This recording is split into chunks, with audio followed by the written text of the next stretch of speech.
All right, we're going to go ahead and get started. So hello, everybody. This is the webinar for revenue success in 2022 and how to kind of keep up the momentum. So I'm one of your hosts here, Doug Truitt. I'm the head of revenue success. We'll just do some introductions here. I'm with Reynolds United. This is obviously a webinar by Reynolds United. But I'm part of the head of revenue success team, where we are trying to develop more transparency, do some consulting, and help our clients really maximize their distribution and revenue management presence, utilizing some of the tools and features within Reynolds United. My background, I have about 20 years in the hotel space. Prior to Reynolds United, I was at a company called Stay Alfred in the vacation rental space. I was there for about 4.5 years. With my awesome friend, close friend and colleague here, John DeRoulet. With that, I'll turn over to him for his introduction, and we'll get things going. Hi, everyone. Pleasure to meet you guys. Happy to be able to chat with you today. My name is John DeRoulet. I am the head of enterprise sales at Wheelhouse. Wheelhouse is a revenue management platform, if you haven't heard of us. We do dynamic pricing and basically have one of the best platforms out there for pricing. We're the only company that has published our research. We've been in the marketplace about 7 years and have a really awesome, novel, bookings-based pricing engine, as well as a bunch of great tools to make it easy for you to manage things in your portfolio, both in bulk and at a really granular level. Prior to that, as Doug mentioned, I was the head of revenue at Stay Alfred, so quite a lot of experience doing revenue management over the last 10 years, and really excited to talk to you guys today about revenue and distribution. Awesome, thanks. And I just want to add a little bit more. John is probably one of the most brilliant minds that I've gotten to know with regards to revenue management, as well as just, I mean, M&A, acquisition, everything. So please hit him up afterwards if you are interested in any services and things there to try and give a shout out. All right, so let's get into it. So for today's webinar, John and I are really aiming to kind of help you guys prepare for the booking season, which traditionally starts in January and February, kind of March-ish. As guests start planning their spring break and summer holiday vacations, there really are two main topics that we really want to focus on to kind of help you put your best foot forward. First is really how to improve your distribution in 2022, from things like optimizing your listings for spring break and summer bookings, as well as like kind of speaking to homeowners about availability for in-demand dates. And then really developing a plan to kind of leverage your top converting channels. The second piece really is kind of how to approach your revenue management in 2022, using historical data, ADR, length of stay, average booking value, nights sold, to kind of really inform, your revenue management strategy. Maybe adjusting your minimum length of stay restrictions based on booking windows or to stimulate occupancy. So let's jump right in here. So first part, talking about distribution. So there are three main distribution checkpoints when it comes to optimizing your listings. Okay, there's the availability, there is listing quality, health, and channel optimization. Okay, and so I'm going to cover these three topics here really quick. So availability is the single most important aspect for any property manager to generate revenue. It doesn't matter if you have the best location, amenities, and offerings. If it's not available when demand is high, or really any time, you're not going to get any bookings. So you really got to kind of, make sure to get your availability in line. So first step, identify your high demand dates for spring and summer. And you can also obviously do it for the entire year too, if you want to, but most predominantly we need to focus on that, spring and summer timeframe as January, February, March starts to hit with bookings.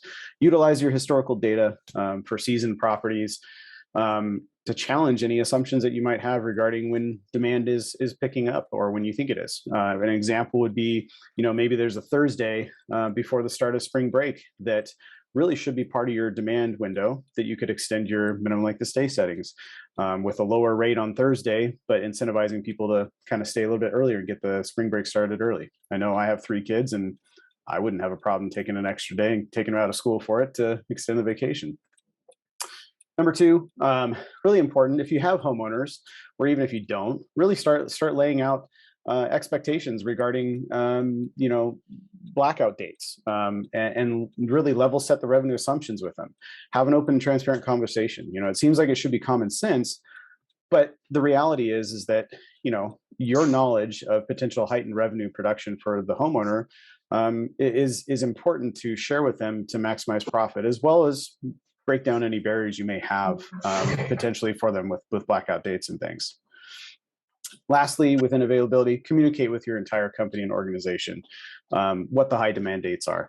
I think transparency is key. Everyone should know what these are, and especially they should be able to make sure that no unnecessary or non-critical blocks get placed, that is going on. Sorry here, mute folks. All right. Sorry, just need to make sure everybody stays muted. And then also just a quick pause here for a little housekeeping as well. I didn't mention, but please hit us up in the chat. So I see John's in there chatting about, but if you have any questions or whatnot, we're going to allow some time at the end for some Q&A, and we'll keep it there. So we want to have some interactions with everybody. All right, next part of the distribution, how to improve things, is really your listing health, right? After availability, this is what's most important. This is knowing what you are sending out to all the channels for your properties. If we were fishing, this would be the equivalent of checking your bait, making sure it is fresh and looks good. Essentially, it's assessing all of your property's content offerings and making sure that you're putting your best foot forward. A couple of thought-provoking questions to ask yourself. Really, you're going to stem from, are your properties live and bookable? Can they be found and can they be booked? Are they on channels that you intended them to be? Even though you designed and you said I connected it to it, are they really active on there? Can you check it? Can you have any way to look at that? Make sure it's there. Are they displaying the way you intended it? Is the right main photo there?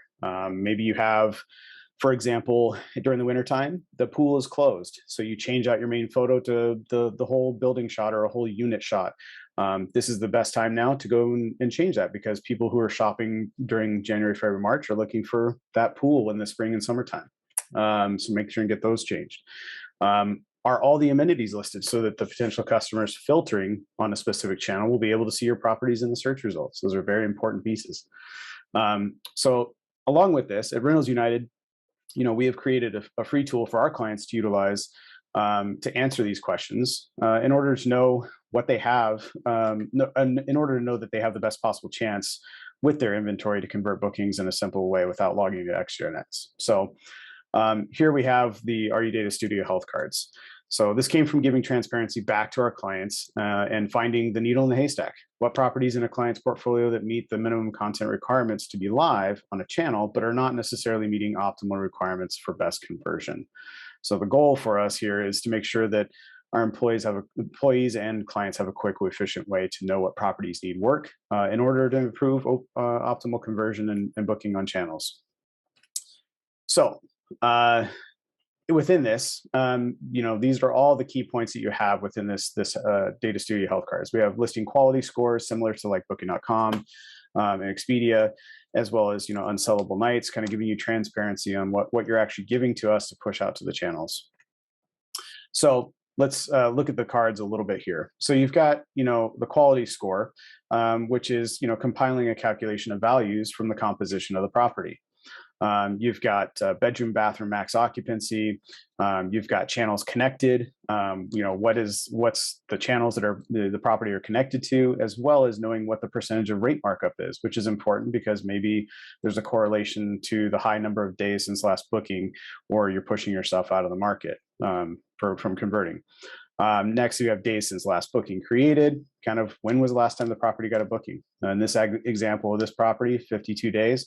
That's a long time to not get a booking on a property. So is it intended? Is it something you should investigate? Definitely. Property contribution to total portfolio this year. How many bookings have been created this year? And what is the percentage of that total portfolio? First main photo. This is a really important thing. I think our society is very highly visual. So seeing what you're leading with when you push out to the channels is a very important piece to understand. Did somebody accidentally put the toilet as a main photo? May sound funny, but I've seen it more often than not.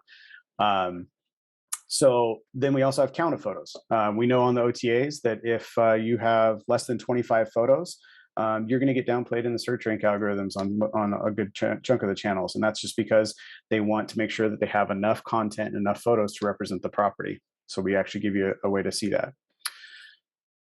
Next, we actually show you within the card the revenue outlook. So for 30, 60, 90 days out, we show you what your RevPAR of bookings created on Rentals United are, the occupancy, total occupancy, nights available, and block nights. And then we also show you how many unsellable nights you have. And this could be ranging from you having reservations on other channels to also block maintenance, which is a very big concern to make sure that you're giving the most possible availability to be booked that you can. Then we have, lastly on the card, we have the top converting amenities. We spent a couple of months talking with the big 4 channels and really talking to them about what are the top searched and top converting amenities on these big channels. Because we wanted to make sure that our clients and everybody can actually perform as best as possible and end up in every possible search result they can on these channels. And so that's where we took that information, mapped it with our internal mappings to those channels to then tell a client whether they have those or not in order for them to consider making some adjustments. And then lastly, we have some hot links on the cards where they can actually go see a little more detailed view of the listing, what it would look like with all the photos and descriptions and kind of a checkout cart and that kind of stuff, and see what it looks like.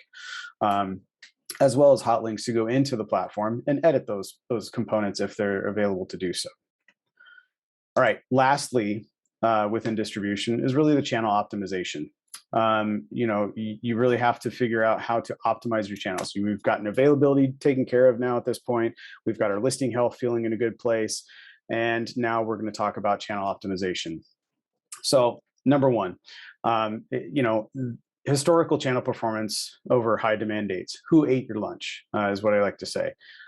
Looking at which channel yielded the most revenue and bookings historically over your most valuable demand dates can help you prioritize your time and benefit you the most on what you put your attention to. What was the average booking value? What was the length of stay? And what did each channel really do for you? Utilize length of stay performance year over year to consider changing your restrictions or promotions. You may be thinking for demand dates and saying, well, Doug, I don't need to change or apply promotions or be less restrictive. But really the name of the game with the OTAs is impressions or eyeballs on your product. Maybe as an example, consider marking your rates up 10% to the OTAs and then creating a promotion over a certain set of date ranges for a 5% discount. So you net a little bit of a higher margin, or even just break even with it and just have it be there so that you get the promotions, because OTAs do prioritize in search rank algorithms when you have promotions and things. And we all know the more eyeballs you get on any distribution channel you go to, the more opportunity people will have to discover your direct site as well too, just as a little wink there. Number 3, respond to all your reviews. This is a big one for me. Take a look at your properties listings on each channel. Make sure the channels that display responses to reviews, that every single one is responded to. With the heavy booking season nearly on us, potential guests are looking for confidence in their spring break and summer vacation holidays. A lot of money they're spending too. So be sure that they see how attentive you are and available you are. Even if there are bad reviews, a booker will convert on a property that has the host showing that they are attentive and they're professionally managing and responding to even bad reviews. Lastly, if you don't already, make sure that you have some form of a cancellation policy. On Booking.com, for example, you can actually create multiple rate plans for the same property. One could be a flexible one and one could be a less flexible. The difference would be that you can put a premium rate on the flexible versus less flexible to drive an option for improved conversion. So that wraps up the first part of the actual webinar focus today. Now we're actually going to kind of get into the revenue management side of it and how to approach it. So how do you approach revenue management in 2022?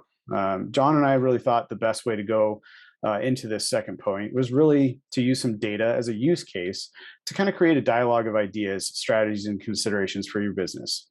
But before we get really into it, I want to ask a couple questions. Not that I'm asking for responses, but just something for you to ponder in your mind and think about your business and how you're doing your revenue management.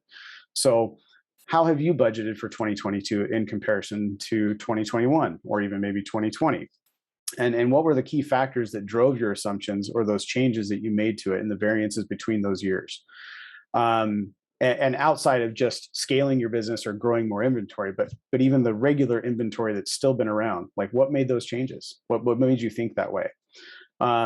If you are increasing your year-over-year revenue expectations or budget, have you built in any considerations for volatility or anomalies? John and I have talked about on our podcast at Bytes, we've talked about viral volatility. We talked about those things that the known unknowns, right, John? The Rumsfeld quote that is just kind of like really confusing, but it holds so true in a lot of ways. You don't know what's not going to happen, so kind of how do you plan a contingency for it? Do you have a triage plan? Do you have a kit ready to go, a toolkit that says, "Hey, red alert, like bottom fell out, we got to do something here. What do we do?"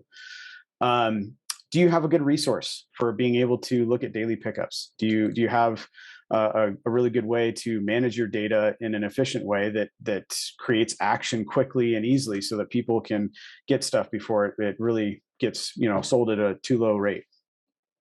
So with that, let's go into kind of three main points. And John, I'll leave it here to you if you want to kind of maybe introduce these three main points that we're kind of talking about here with regards to the season strategy, data, and health, and how do we approach it? Yeah, I mean, I think as we go into 2022, it's going to be pretty interesting for revenue managers. I'm going to state the obvious, but the last couple of years have been really interesting for revenue managers, right?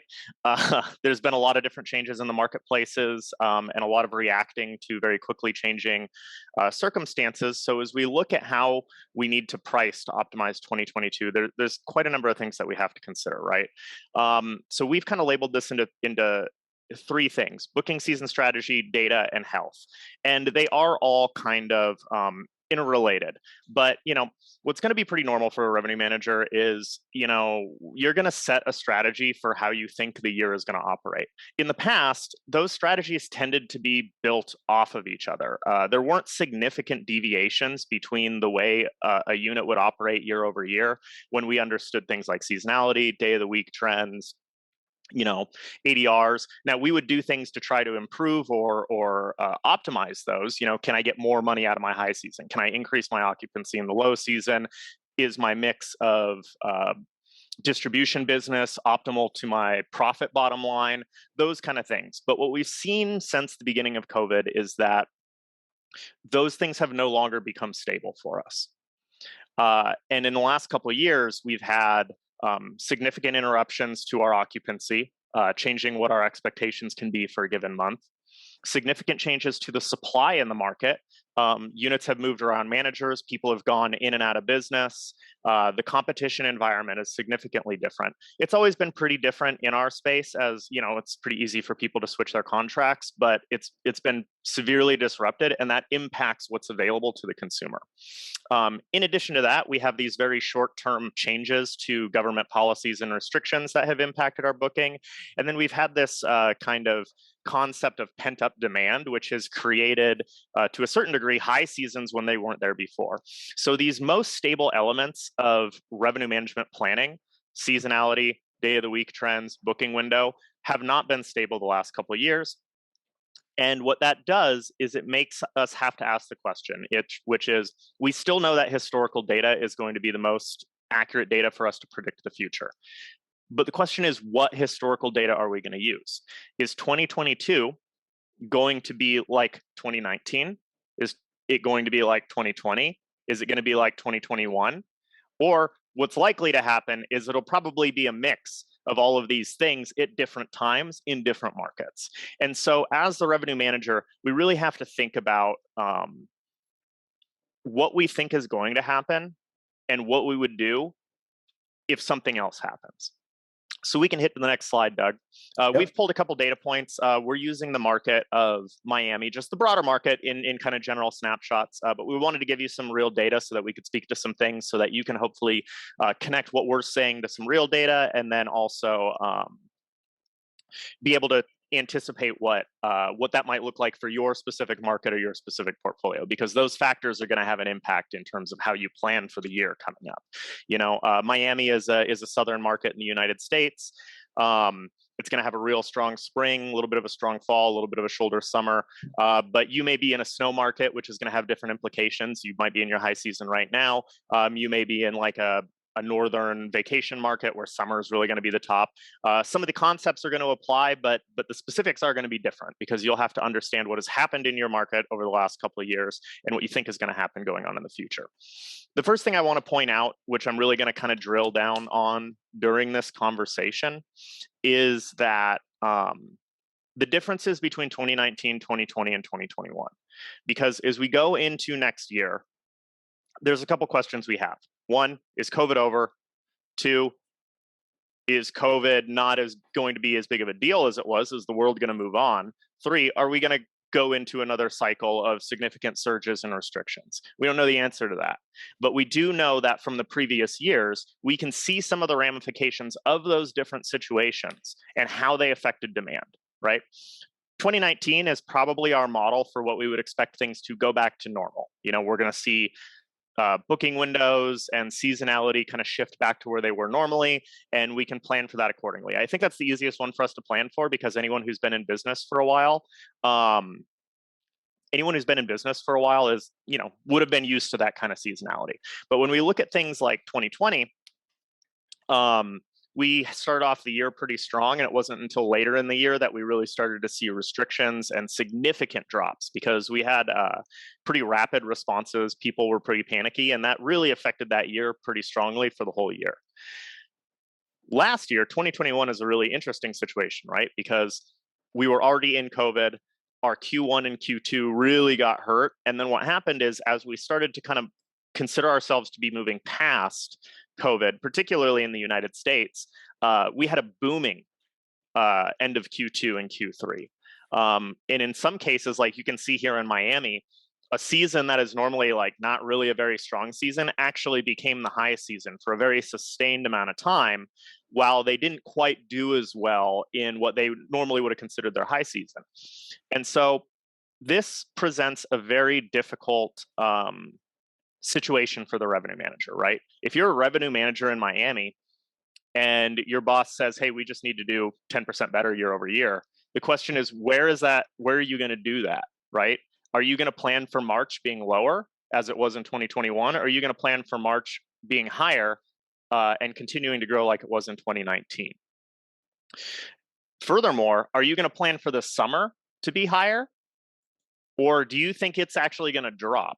And those are the kind of things that you want to start mapping out at your market level. If you want to identify how 2020 and 2021 were affected by COVID, and then you need to guess basically, or use the data that you have available now to see if you can tell any indicators of what's going to happen this year. We've noticed at Wheelhouse, and this data is from Wheelhouse, which is on our market reports right now. That is in a beta period for during COVID, so it is freely available to anyone who goes to our website and signs up. You're welcome to access any of the markets that we're currently covering. But take a look at your markets and take a look at your current on the books. We've noticed a lot of markets are actually starting to see really early booking in some cases, which may indicate that things are maybe closer to a 2019. But you do need to be prepared for a situation where if we go into lockdowns this year, what would happen? We do have a model for that now. If we go into lockdowns at the beginning of the year or this winter, 2021 might be a pretty good indicator for what's going to happen. We may have a weaker Q1, Q2, and a much stronger Q3. Now, if we just kind of don't put in additional lockdowns, or maybe that's now more of a regional approach rather than a national or international approach, you have to think about how that is going to affect your market. So looking at the data and looking at your revenue plan and correlating them are going to be really, really major pieces. Does anyone have any questions on that so far? I think maybe there's not necessarily a question, but a good comment from Javier there says, that he manages 85 units in Miami market, and he has exactly the same performance trend in 2021. I guess the question I would have for Javier on that is what is the exact same performance trend comparison to? Are you saying compared to 2019, or are you saying 2020? What would be that performance trend you're comparing it to? Yeah, I'm not sure. I know that there's a the summer was very, very strong for a number of our clients. And if you're using a dynamic pricing, you might take advantage of that as well. This does bring us to something that I think is kind of interesting, which is booking windows. Along with these kind of like when we look at revenue or occupancy, we're kind of looking at after the fact how things ended up. But some of Mhm. this was evident at the time in booking windows. If you have a high season, you usually expect your booking window to be a little further out, unless you're specifically setting a strategy to price at the very last minute, which I think a lot of people shifted to. But in when COVID restrictions started coming on, and after COVID restrictions came on, even as we hit this summer period, what happened was booking windows started to shorten significantly, which makes sense. As a consumer, you don't have a lot of trust what's going to go on, and vacation rentals tend to have a lot stricter cancellations, so people weren't planning as far in advance. And what that did is it didn't mean people weren't booking further out, but by the time we hit summer and there was already bookings on the books, so maybe your stuff maybe looked very similar because you did book that. But then the people who had inventory left over ended up being able to capitalize on that with a significantly higher rate because so many more people ended up traveling in the short term than had previously. That's true in a number of markets. It's not going to be true in every market. You'll have to look at your specific market to understand. But that booking window thing is an interesting thing. And what makes it particularly hard as we go into December is most markets worldwide, the booking window really shortens up in December because, I mean, I don't know the exact reason, but I assume everyone's spending all their money on the holidays. So they're not like spending a bunch of money until after. And in the United States, we have tax season too. So, um, so it's hard to extrapolate if the booking windows are going to be different next year from this point in time today, because those booking windows start to really lengthen into January. But that's going to be an early indicator for you if things are going to look like 2019, 2020, or 2021. Because in 2021, our booking windows were pretty short. In 2020, our booking windows got short, but they weren't short initially, and then we had a lot of cancellations. In 2019, I mean, that's the historical. Your booking windows are probably going to be there. So as you're looking at where your advanced booking is coming on, that's going to be an early indicator for you for how things would be. Now, you do have to correlate that against what the pricing strategy you have in. If you're using a year-over-year pricing strategy, and that might mean you've put, if you're in Miami, you might have March at a super low rate, even though we might consider that in 2019 to be the high season, then you have the summer real high. If you're getting a bunch of reservations in March, you need to use that to consider what situation might be going on and adjust for that. Otherwise, you'll probably end up be leaving money on the table. And that's really the crux of what's going to be difficult for a revenue manager this year is it just a monthly level, where are you going to put your rate? You know, if you use your historical data as an indicator, where are you going to put your rate? And then you have to ask the question is, how are you going to adjust that? How are you going to use that information to identify what historical model is going to be best fit for that month and then adjust so that you can make the most money for your company? Yeah, I Um, think one thing I want to add to that too is just a consideration that kind of goes back to one of those thought provoking questions about like how you're using your data and what you're doing. Like, I know it should be kind of common sense for most revenue managers that they have some sort of a daily pickup report that they're looking at and they're paying attention to every day. But with this uncertainty, even though we have, you may have historical data, or for Javier, your perspective, like, right, you gave us a good clarification there and said, hey, in Miami, 2020, we did better than 2019. And then 2021 just exploded even further for you. And that's an awesome thing. But the real component comes into, there's still uncertainty going forward in the future that what 2022 is going to do for you. And so it's almost like you got to make sure that your daily pickups and what you're watching on high demand dates that were your biggest successes in 2021 and 2020 are still going to be your successes going forward, and look at how those are progressing and what they're doing. And that just really takes really strong discipline, in my opinion, to really look at things every day and have your revenue managers focusing and almost going back to that availability point that I made, which is really identify what your demand dates are. What are your plow horses, so to speak, of the whole year that really contributed to your success in those years, and make sure you're looking out for those again to make sure that they are a success again. And if they're not, you can react to it as quickly as possible. Yeah, I'll give you some specifics. If I were a revenue manager of a portfolio in Miami looking at this data right now, I would be thinking about a few things. One is it's December. We kind of have a new COVID variant scare, but so far the news to me doesn't seem like it's going to be as impactful, particularly in the southern United States, as the previous ones, considering what we know that, the southern United States didn't really input restrictions during the Delta variant surge. So my assumption here would be, I think Q1 is probably going to be closer to a historical seasonality than it had been. So rather than being low, like in 2020 or even 2021, which was better, but still low, I think it's probably going to be really high.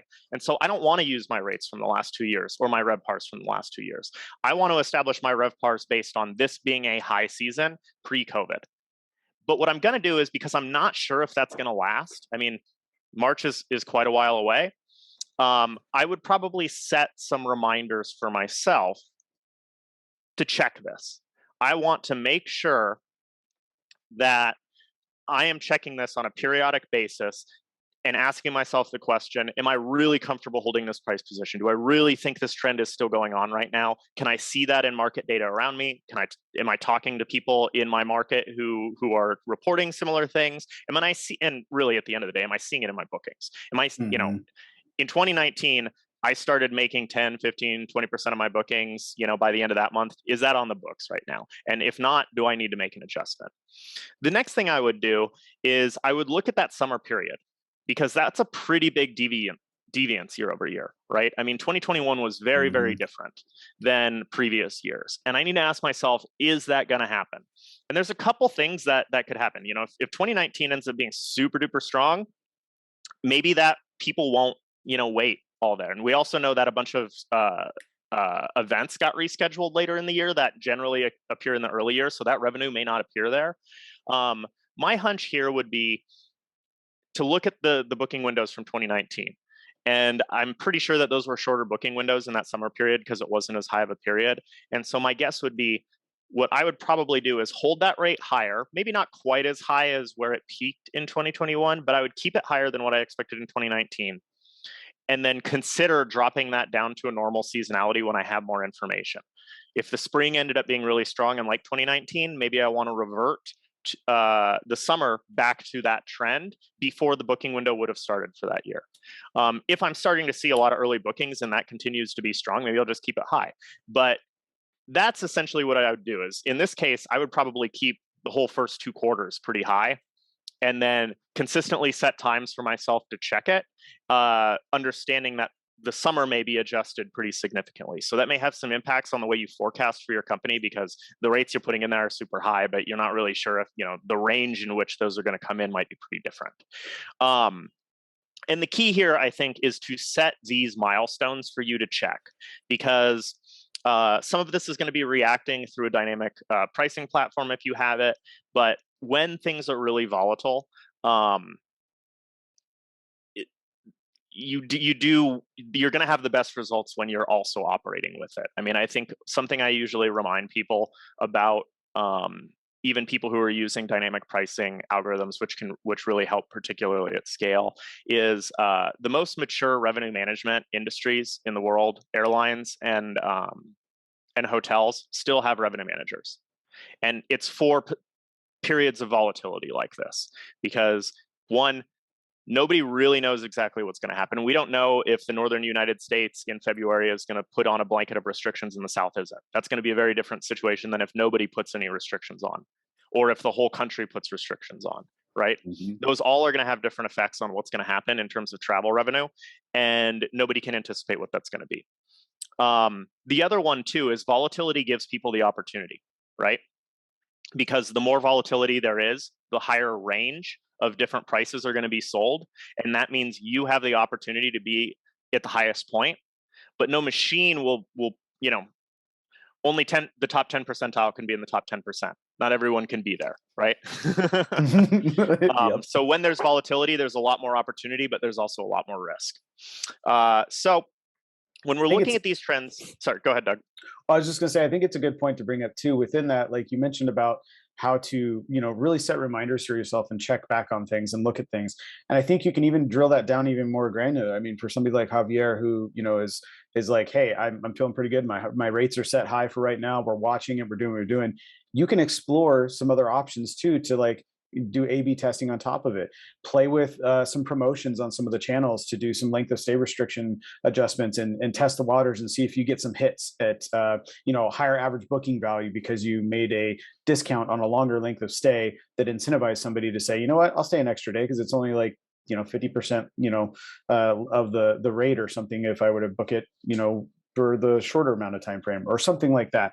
But you can play with those things, and when you do that, you just strengthen up and get more granular with your reminders to say, hey, check back on that booking.com promotion or that Expedia or Airbnb or whatever I was doing that I shifted to try and test and see if it does anything for me. It's so crucial to just watch everything like a hawk. I know some folks that are multi-unit folks out there have a little bit more play, because maybe you can let a couple go at a lower rate and then see how to build and go on top of it. But the key level inventory, I mean, I know it's a really tough thing to do, but you really just have to keep an eye on everything, super rigid, and very good journal note taking, reminding of yourself to look at things, I think. Yeah, I do want to bring up events too. One, because events are a big deal in Miami, and they really contributed to a lot of the revenue in the summer being higher. We had a number, I know there was a number of events. Javier, I hope you made a lot of money at Art Basel last weekend. But I know that there was a bunch of concerts that normally occur in February, March that really got moved to the summer. And any market that has significant events, if you're urban, particularly where these events are really flexible, you need to be checking those consistently, and not only checking like what your booking position is on it, but also checking if they're getting rescheduled, because what can happen is that can move your revenue really quickly, and you need to be able to take advantage of that. If an event gets rescheduled and you don't react quickly enough, then you will lose the opportunity to make the money on it, and you'll also potentially have your price way too high on the date that it got moved from. The other thing is, depending on what is going on in the kind of political, health, culture environment in the booking window can affect you. So we had, I talked to a number of customers about Thanksgiving this year in the United States, which it goes back to that thing. In 2021, we really hadn't hit our COVID surge yet. And so we hit it in January, which is when things went into like significant lockdown again. And so people were like, hey, Thanksgiving was going to be great last year, and we had COVID. It was great. This year, the booking window for Thanksgiving started in about September, and the United States was going through a COVID surge. So people had these rates super high. They were really dug in about like, Thanksgiving is going to be great. We had COVID last year. And then a number of customers in a number of markets that we had ended up very far behind. We were operating and seeing that the booking windows were very far behind, because the time when people were starting to book those was during a COVID surge. And in some markets that snapped back and they made that money back up. In others, though, it stayed behind, and not being able to not being aware of those differences in when things occurred it prevented some of our customers from making the right decisions. Sometimes they disagreed with what the Wheelhouse platform was recommending, or sometimes they just didn't set a strategy to say like, hey, Wheelhouse is saying that this is behind the booking window. I want to hold it, but then they never stopped holding it. So those are the things that are really complicated about this volatility that's going on. Is you not only have to just say, oh, well, COVID last year, COVID this year, you also have to think about what dates are being booked and the booking window as it relates to what's actually going on now, because that's a complicated thing about our situation. If that COVID surge hadn't happened, they probably would have been right. Most of the markets, right now, that COVID surge went away and people became less concerned. But at the primary booking window, people were concerned, and that ended up having an effect at the end. Yeah. And I think this might be a good segue that we can actually go to the next slide, where we actually have, some more data that drills down a little bit more. You heard John talking a lot about booking window. And this is actually real booking data from Reynolds United over 2021, 19, and 20 for Miami.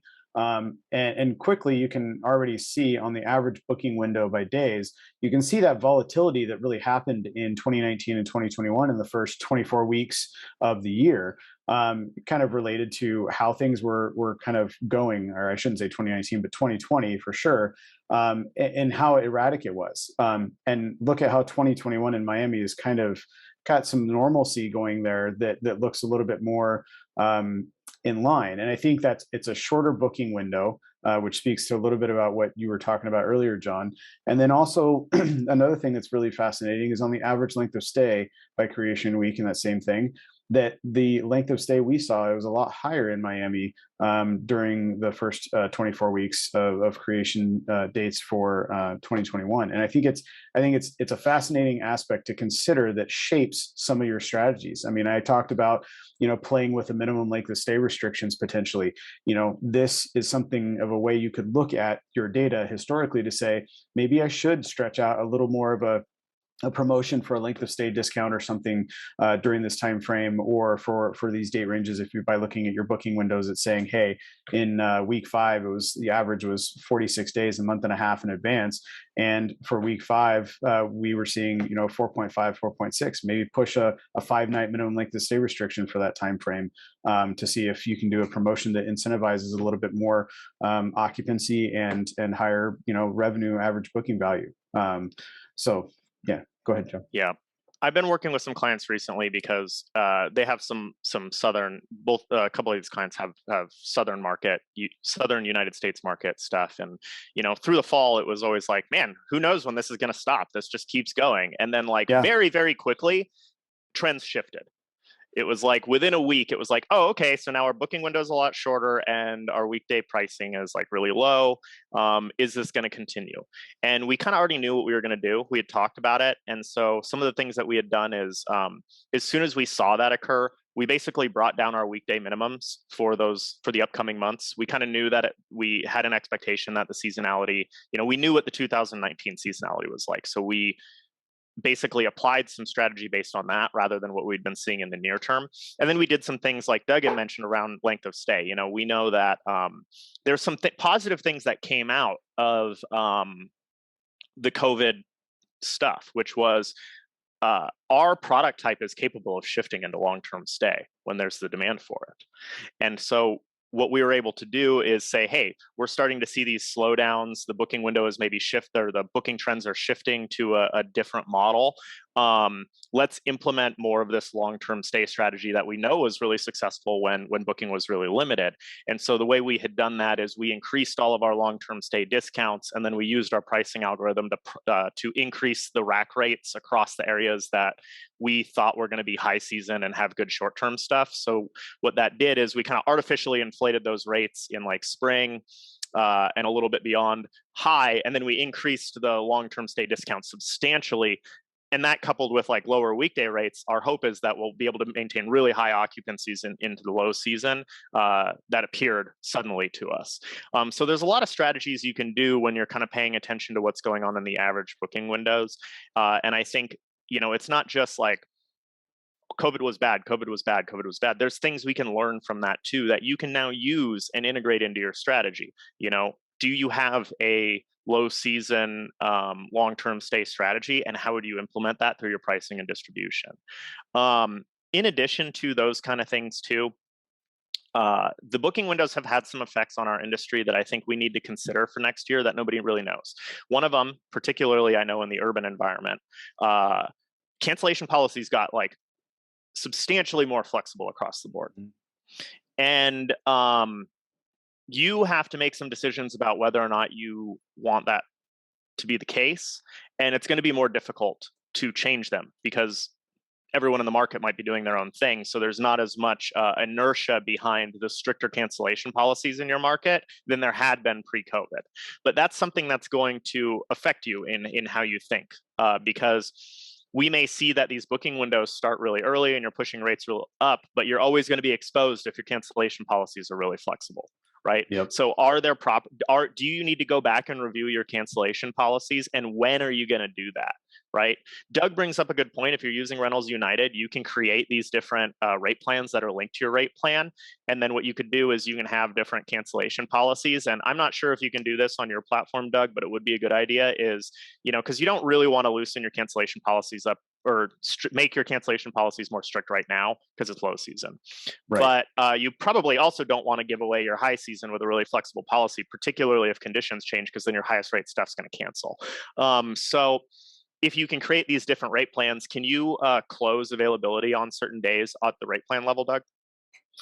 On certain days, yes, you can overwrite. You can overwrite the availability that's being fed, so you don't affect anything else, so like your direct site or anything else. But you could overwrite availability that goes to specific areas and channels that you want it to do, in order to Can you kind do of it for the prevent rate some of that. plan? For the rate plan, meaning have one that is active and going and one that's not. I don't believe so. I'd have to check on that. I don't believe so because it's parented off of the settings for that property or grouping of properties if you have it that way. Yeah. So it may not be able to be done because it would have to have two separate availability feeds for it. That makes sense. Well, there are some things to start to think about in terms of being able to, if you have the same property and you have these different rate plans, start to give some thought to how you can control those and Mm-hmm. and when you want to offer them, right? I mean, for one, it's not that hard to create a linked rate plan where you offer like 15% discount for a a more restrictive stay. I mean, if you have all shifted to flexible, you should all add in your more restrictive stay options, particularly if it's going to be automatically linked, because it's going to make sense. If you're thinking about making your cancellation policies more strict and changing from what you did in COVID, I would say give some serious thought to how you operationalize that and when you operationalize it, right? Mm-hmm. Because if you have a high season you're expecting in March, and you did it now, you may affect your revenue potential in December and January. If you do it in like mid-January, beginning of February, that might be a good Might option not be might because, not be a big deal. yeah, might not be a big deal. And then also keep in mind, like, you're pulling a pretty big lever, so you need to be able to check it to see if it interrupts your thing, because you may have priced all of this product according to a flexible cancellation policy. So if you're changing multiple things at once, it may have an effect. You need to approach this scientifically, try to reduce the amount of variables, very difficult, I know, and then just change one thing at a time and let it sit. I am sure if you have CEOs in your organizations, like I've had in my organizations, they will encourage you to change everything at the same time and not let it sit for longer than 4 days. But try to not do that. The other, I think a really good point to talk about there too is it's not revenue management in practice is not as seen on TV of set it and forget it, right? It really has a nature of massaging and nurturing and just really checking up on it. I mean, revenue management really is like caring for an infant baby. I mean, you can't let the baby just sleep for 8 hours because you start thinking something's wrong. Like you got to go check every couple of hours. Like, are they breathing? Are they okay? Is everything good? Like that is the reality of what it has to be. And sometimes you have to let it ride for a little bit to see what it gains on traction. I mean, like John referenced, former CEOs and stuff saying like, I want to see results in 4 days, or I want to see it instantly from when we make a change. It's like, that's not how it works. It could take a week or 2 weeks before you actually start to see anything that comes out of it to make an educated decision on whether or not you should stop what you're testing or continue it or change it up. yeah.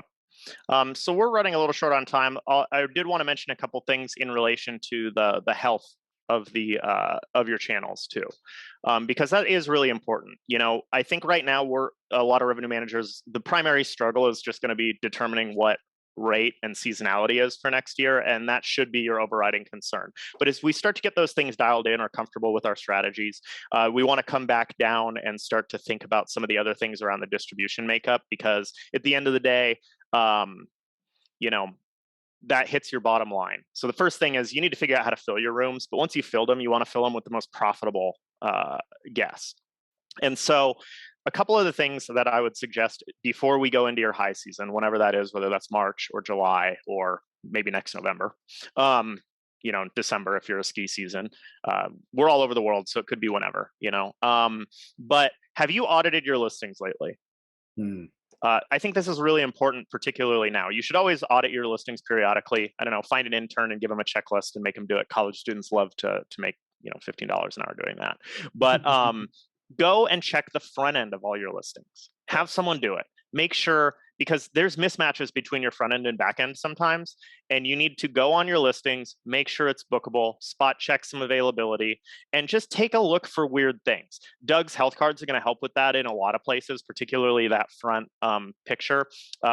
He said, we'd be surprised that there's toilets. You actually wouldn't be surprised how easy it is to have a non optimized picture, or we have a lot of listings. You could have taken a bunch of new pictures and some of the old ones are still there and they're up front, because the rest were just uploaded. Just have someone go on and check, and give you subjective consumer-based feedback. It was like, hey, I just don't understand what this sentence means, or whatever. But at least on the distribution and rates and availability side, check the front end, make sure they're bookable. The other thing around auditing your listings is over the last 2 years, channels have added a ton of stuff and businesses have responded in a ton of ways to the emerging needs of the COVID traveler.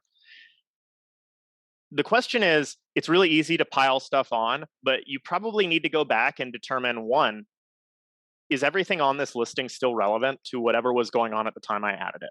There may be some things you actually need to strip out of your listings now, or reformat, or re-standardize. So like maybe, who knows?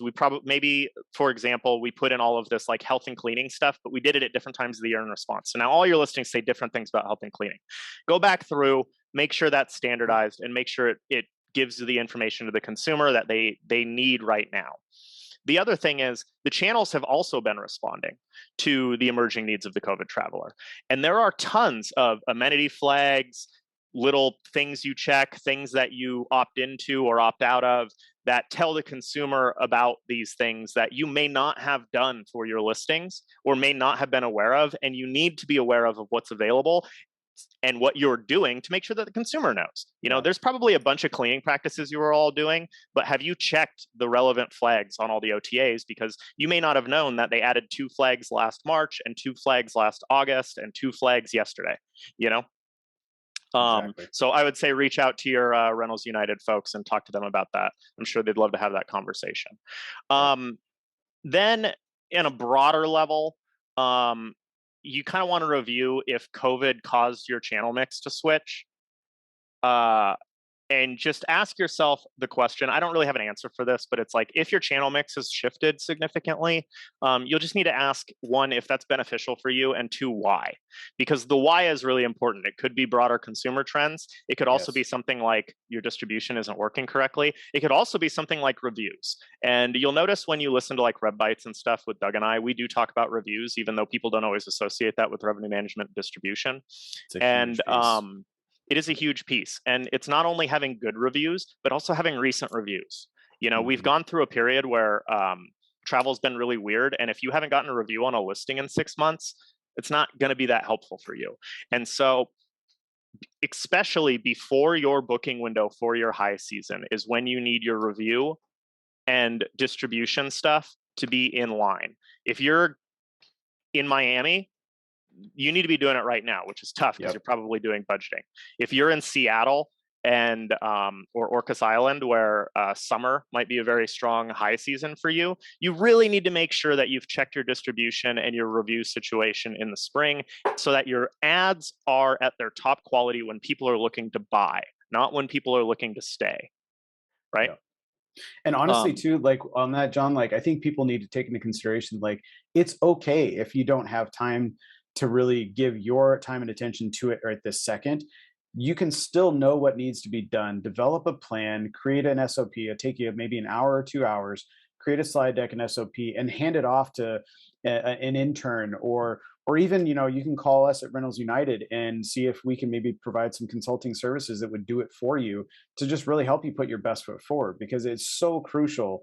And I've said it before, a lot of people heard me, but it doesn't matter if you set your rates at $100 or $500. If it can't be found and it can't be booked, it doesn't matter. It doesn't matter all the hard work you put into the analysis and the rate planning and the rate setting and budgeting. It doesn't matter if you don't have a vehicle to get it out there and display it in 100% the way you intended to. One thing I want to touch on here with the revenue management piece too is, like you said about channel share and looking at it, there are other influences too. Channels sometimes prioritize other markets versus others because they see potential, and so they throw a bunch more AdWords or SEO campaigns at it for those markets to try and generate more bookings and conversion. But if we were looking at this kind of data right here for our business, I would be saying, hey, you know what? Booking.com needs to be the priority that I've put my attention to and try to figure out what's going on there, and then start to layer in the other channels behind it, because, it's a matter of who's eating most of your lunch and where you're going to potentially get the most revenue out of it. Sure. Go ahead. Yeah, I'll just put in one last piece, and then I know we got a couple more slides. We might be pretty light on questions, but please put any questions you have in the chat, and we'll Yeah, do our please. best. I can stay a couple minutes after. But the last kind of piece I would say is if you've gotten to this point and you still have the resources to do more, which is there a portion of your strategy that has opportunities either via vacancy or a certain kind of customer segment?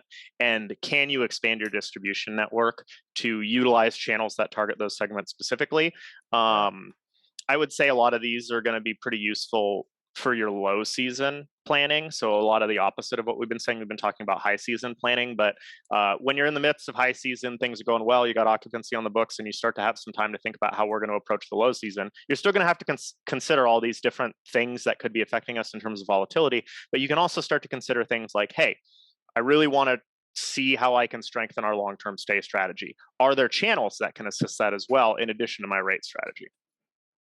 Yeah. With that, we'll just finish up a couple of slides here, just a couple of kind of housekeeping cleanup things. While we're doing this, if you have questions, please put them in there. We'd love to answer a few questions. Both John and I can stay a few minutes after. You know, if you do want to learn more about kind of, you know, how to shift your approach to revenue management and with a strong distribution focus to help support it, you know, really consider our short-term rental business into the profit machine of reinventing revenue management. We created this book to kind of help address some of the things that can really set you up for success and what you can do with it, and some of the tools that Rentals United has for it. Also, Rentals United, we partnered with Transparent to kind of get a really good report and survey to kind of get it out there. So, you know, we'd like to also see if you can take a chance and ask you to help us compile some more industry data and provide more relevant stuff. It just help build, no pun intended, but more transparency for everybody to see some things. The link to the survey is in the chat box, so please click on that if you'd like to, and take a look. Also, as kind of just a short wrap up the slides here as a thank you, but as John and I talked about a little bit, we do have a podcast that we do about every 2 weeks or so. We put out a new episode. It's called Bytes. I did put the link in the chat, and I'll put it again here. This is the actual playlist for all the Bytes episodes, but there's some really good stuff in there. I mean, it's not just, I mean, it's definitely distribution and revenue management focused, but there is some stuff too we go into talking about like silo breaking that does impact your revenue strategies, like making sure that your marketing, sales, and revenue management distribution teams are getting together and they're all speaking the same language and they're all trying to march towards the same goal, and things like that. So anyways, just want to put those things out there for you. We really appreciate everybody joining today, and please, you know, we'll hang out here for a couple more minutes and see if there's any questions. Love the chats that we've had so far, and please put some questions in there. And John, do you have any other kind of closing thoughts too that you have? Yeah. First of all, Doug just confirmed for me, we will be hosting this, the webinar content on the Bytes channel. We'll also, once we get it all uploaded, we have to download it and do all that stuff. We'll be sending it out too, so you'll have access to this. And I think in whatever format we send that out, we can include the slide deck as well. Yeah, definitely. Cool. We'll kind of see. Is there any other comments, questions, thoughts, concerns in here? I see a lot of folks starting to leave there, but please let us know here if there's anybody left that got some questions or thoughts. Yeah, we really appreciate your guys' time. And if you're interested in talking about dynamic pricing platform, please feel free to reach out to me at john.durelay@usewheelhouse.com, or just reach out on our website, usewheelhouse.com. I'd love to have a conversation with you. Doug, Javier has a question about pricing. Yeah, I did see that.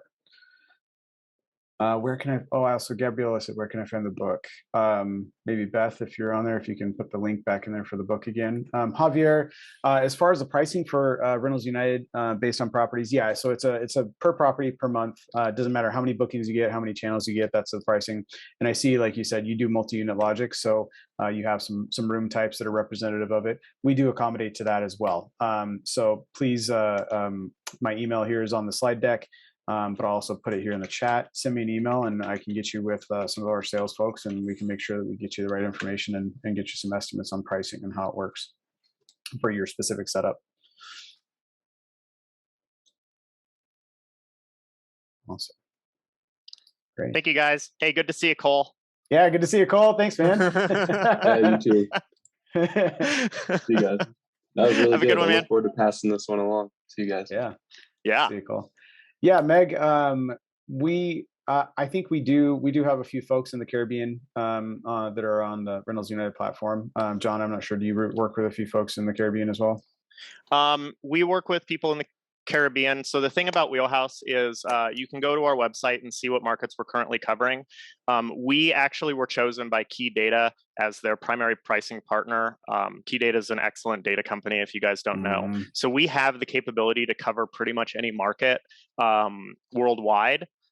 We have data that's backdated so that we can spin it up. So if you don't see your market area being covered, if you go to our market reports tab, you can just type in an address. It'll tell you if it's covered. If it's not covered, just send us an email and we can spin those up for you.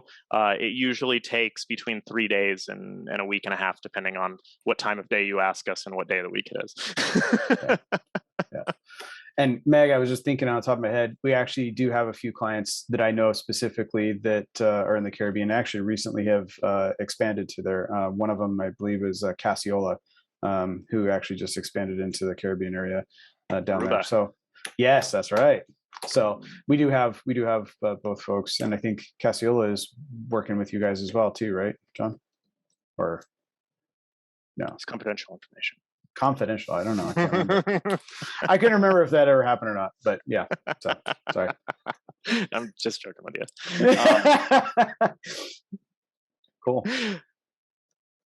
Awesome. Great, Meg. Awesome. Yeah, and feel free to reach out really about anything. I'm available on LinkedIn. Feel free to add me. Love to chat. And then you'll get an idea of when we post interesting stuff. Both Doug and I's Bytes is interesting, but we also post stuff for Rentals United and Wheelhouse respectively. Both companies are really committed to putting out a lot of educational information for teams in the space. So yeah. And to compound on that, I think both companies are very, very much trying to march towards transparency and just really helping the industry as a whole gain there. I mean, obviously we have businesses where we make revenue, make money. That's how we stay in business. But we are very committed to like trying to help the industry grow. And I think that resonates with John and I for what we do on our podcast too. We're like, hey, we have a lot of knowledge base and experience of things that went really bad and things that went really good while we were in our 10 years at Say Alfred. It's like, we got to let people know about this stuff, and people got to be able to take it and consider it with their strategies. So cool. Well, I think looks like there's only about 14 people left in there. So if nobody else has any questions, I think we'll end it for the day and let everybody get their day started here in the US and over in Europe. Let you guys get some sleep. Thanks everybody so much. Appreciate it. And we'll be sharing this content out later on. thank you so much, everyone. All right. Cheers. Happy holidays. Bye.